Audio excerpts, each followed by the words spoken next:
Bonjour! Hier, je vous ai parlé des articles définis. Mais saviez-vous qu'il y a aussi les articles indéfinis? Et alors, comment est-ce que je fais la différence entre les deux? Lequel choisir et pourquoi? Tout d'abord, il faut savoir qu'on a trois articles indéfinis. Un masculin singulier avant les mots qui commencent soit par une voyelle, soit par une consonne. Une féminin singulier, indépendamment aussi s'il commence par une voyelle ou une consonne. Et finalement, des pluriels. Quand est-ce que je vais les utiliser? Lorsqu'on parle d'une personne ou d'une chose indéterminée.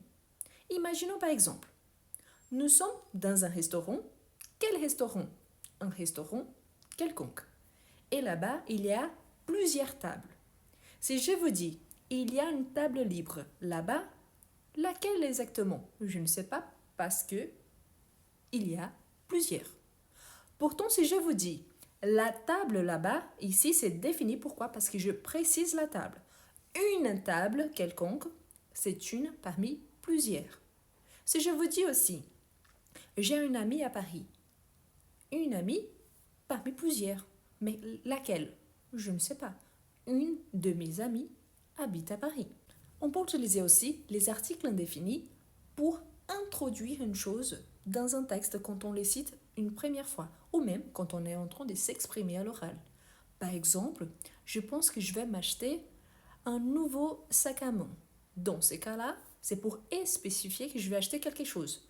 Mais je ne précise pas exactement quel sac à main je vais acheter, mais je vais vous dire que je vais acheter un nouveau sac à main. Si je vous dis que je vais acheter le sac à main que j'ai vu pendant les soldes de Noël, là c'est différent, je détermine. Et sinon, je laisse savoir que je vais acheter quelque chose, mais je ne précise pas exactement lequel. Ainsi, je peux avoir par exemple des mots accompagnés par un article indéfini. Un livre, un film, un ami, une amie, une voiture, une maison, des amis, des animaux, des journaux, des livres, des romans, des écoles.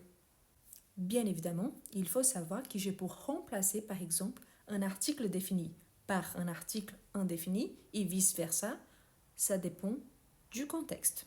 Maintenant, c'est votre tour. Laissez-moi en commentaire une phrase en utilisant les articles indéfinis.